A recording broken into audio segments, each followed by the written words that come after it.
என் உயிருக்கே ஆபத்து அப்படின்னு ஏடிஜிபியான கல்பனா நாயக் அவர்கள் சமீபத்தில் பகீர் கிளப்பியிருக்காங்க இல்லையா. பின்னணி என்ன அப்படின்னு விசாரிச்சு பார்த்தா, தமிழ்நாடு சீருடை பணியாளர் தேர்வு வாரியத்துடைய எஸ்ஐ தேர்வில் சில முறைகேடுகள், இடஒதுக்கீடு வந்து முறையாக பின்பற்றப்படலை அப்படின்லாம் வழக்கு தொடுக்கப்பட்டிருந்தது. அந்த நேரத்தில் அதை முறையாக விசாரித்து குளறுபடிகள் நடந்திருக்கிறது உண்மைதான் அப்படின்னு உறுதிப்படுத்தினாங்க.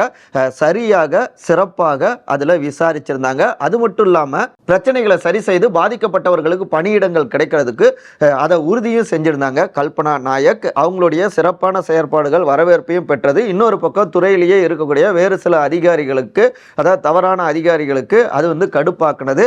இந்த நிலையில தான் மேலும் சில விஷயங்களையும் விசாரிச்சு அறிக்கையெல்லாம் தயார் செஞ்சுட்டு இருந்த நேரத்தில் தான் அது அவங்களுடைய அறை வந்து தீக்கிரையாக்கப்பட்டிருந்தது. இதை ஒட்டி தான் இப்படியான ஒரு புகாரையும் அவங்க கிளப்பியிருந்தாங்க.